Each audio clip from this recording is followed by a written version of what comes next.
కాకినాడ రేవు కాడ 4వ భాగంలో మనం బియ్యం రీసైక్లింగ్కు ప్రధానంగా ప్రజలు దాన్ని తినడం లేదు, అది అమ్ముకుంటున్నారు మనకు అర్థమైంది. దాని పరిష్కారం అయిపోదాం. ఇప్పటిదాకా సమస్యలు కాకినాడ రేవులో ఏం జరుగుతుంది, గొంతుకు పట్టుకుంటే ఏమవుతుంది, అక్కడికి పోకుండా ఎట్లా చేయొచ్చు, ఇట్లా ఖమ్మం ఉదాహరణ కూడా చెప్పుకున్నాం.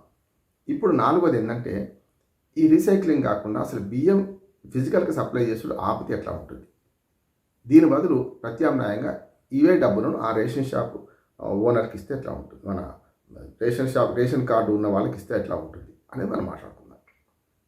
రేషన్ షాపులు డైరెక్ట్గా ఓనర్కి ఇస్తే, అంటే డీబీటీ ద్వారా డైరెక్ట్గా చేస్తే రేషన్ షాప్ డీలర్లందరూ మొత్తుకుంటున్నారు. దీని మీద పరిష్కారాల వైపు మేము చాలాసార్లు ప్రయత్నం చేసినాం. మనం అందరూ కూర్చొని పెట్టినాం. ఇటు రేషన్ కార్డు హోల్డర్ల అభిప్రాయాలు తెలుసుకున్నాం, ప్రభుత్వం అభిప్రాయాలు తెలుసుకున్నాం, ఇటు పక్క రేషన్ షాప్ డీలర్ల అభిప్రాయం కూడా తెలుసుకున్నాం. డైరెక్ట్గా మనీ ట్రాన్స్ఫర్ చేస్తే ఎట్లా ఉంటుంది. ఇప్పటికే బియ్యం అమ్ముకొని మనీ ట్రాన్స్ఫర్ జరుగుతుంది, కానీ అగ్వకు అమ్ముకుంటున్నాడు, 10 రూపాయలకి అమ్ముకుంటున్నాడు. ఒకవేళ 20 కిలోల బియ్యం ఇస్తే 40 రూపాయలు పెట్టుకొని, రూపాయి చేశాను కానీ 40 రూపాయలు పెట్టుకొని, లేకుంటే 2 రూపాయలకి 40 రూపాయలు పెట్టుకొని 200 రూపాయలు సంపాదించుకుంటాడు. కానీ నిజంగా ఈ రీసైక్లింగ్ ఆపాలంటే 20 కిలోల బియ్యానికి ఇప్పుడు పవన్ కళ్యాణ్ గారు నిన్న కాక మొన్న ఒక ఉదాహరణ 43 రూపాయలు ఖర్చు అవుతుంది. మొత్తం బియ్యం 37 రూపాయల బియ్యం కొనడం, ట్రాన్స్పోర్టు, చివరి గింజ అంటే లబ్ధిదారులకు చేరే వరకు ఇక్కడ ఏమవుతుందంటే 43 రూపాయలు ఖర్చు అవుతుంది అన్నాడు కదా. ఇవి 43 బదులు ఒక మధ్యాహ్న అంగీకారం కొద్దాం, 43 కాదు, ఇటు 10 కాదు, 10కి అమ్ముకుంటున్నారు, ప్రజలు అమ్ముకుంటున్నారు కదా, 30 రూపాయలు ఫిక్స్ చేద్దాం.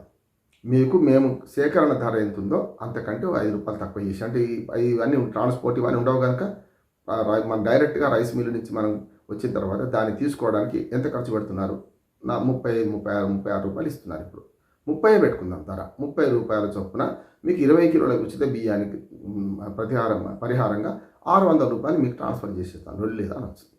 కానీ దీనిలో ఒక సమస్య ఉంది.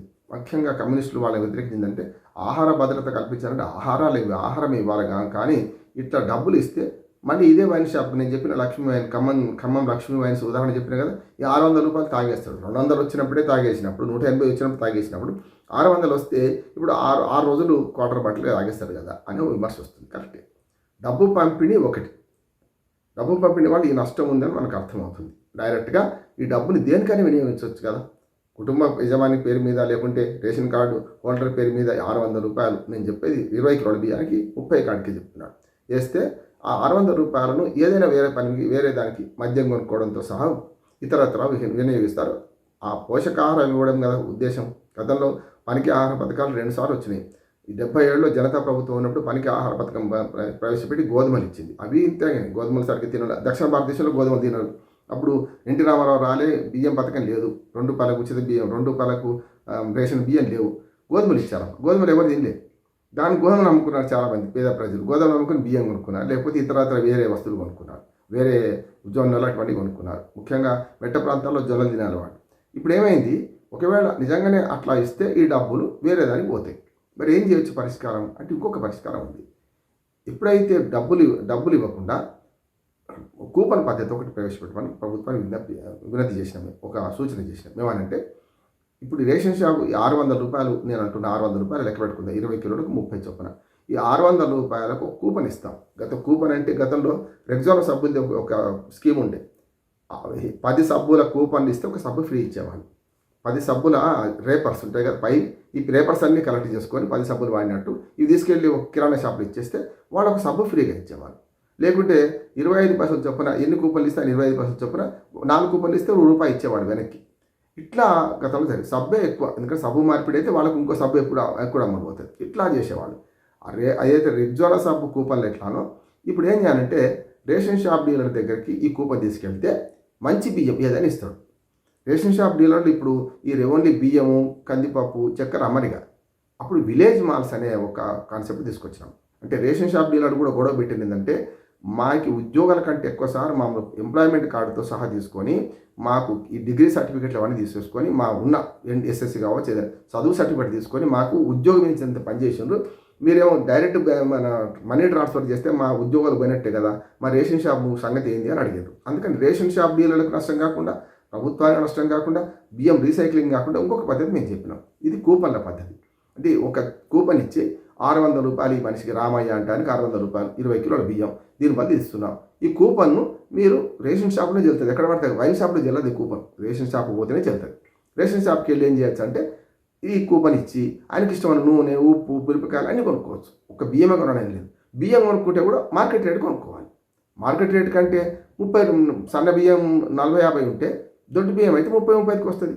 లేదు 30-35 పెట్టండి ట్రాన్స్ఫర్ అనేది, ఏది కూపన్ అనేది ఒక కిలో బియ్యానికి. అప్పుడు ఏమైందంటే డైరెక్ట్ కూపన్ తీసుకెళ్ళి ఆయన బియ్యం కొంటాడా, ఉప్పు కొనుక్కుంటాడా, పప్పు కొనుక్కుంటాడా ఆయన ఇష్టం, వాళ్ళ రేషన్ కార్డు హోల్డర్ ఇష్టం. అప్పుడు ఏమైందంటే రేషన్ షాపులు విలేజ్ మాల్స్కి నడుస్తాయి. వాళ్ళకు 5 లక్షల రూపాయలు లోన్ ఇవ్వమని అప్పుడే ప్రపోజ్ చేసింది. ఏది 15 ఏళ్ళ క్రితం మేము చేసింది. ఇప్పుడు నేనేమంటున్నానంటే అది కాదు, 10 లక్షలు ఇవ్వండి, 5 కాదు 10 లక్షలు ఇవ్వండి. రేషన్ షాపు డీలర్షిప్ తీసేయకుండా విలేజ్ మాల్స్ అని పెట్టి ఒక్కటి కాక 4 ఎన్ని షాపులు ఉంటే అన్ని షాపులే, ఎక్కువ పెంచమంటలేదు. విలేజ్ మాల్స్ చేసేసి వాళ్ళు కిరాణా దుకాణం పెట్టుకోమనండి. బియ్యం కూడా అలా ప్రధానంగా ఉంటాయి, సన్న బియ్యం ఉంటాయి. అప్పుడు ఏమైందంటే ఈ కార్డు హోల్డర్కి పోయి 600 సరిపడా సరుకుని అక్కడ తెచ్చుకుంటాడు. వేరే తెచ్చుకోవడానికి వీళ్ళది కూపన్ ఎక్కడ చెల్లకపోతే మళ్ళీ ఒకసారి సైకిల్ కూడా జరగవచ్చు. ఈ కూపన్ అమ్ముకుంటే నేను బియ్యం తెచ్చుకోను, నేను షాపులకు పోను అంటే 500 రూపాయలు ఎవడైనా 100 రూపాయలు లాభంతో కొట్టాడు కదా. ఇప్పుడు అక్రమాలకు శతకోటి దరిద్రాలకు అనంత కోటి రూపాయలు ఉంటాయి.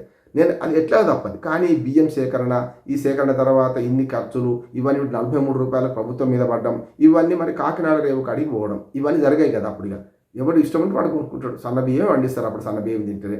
ఇప్పుడు పండించే వారికి సమస్య ఉండదు.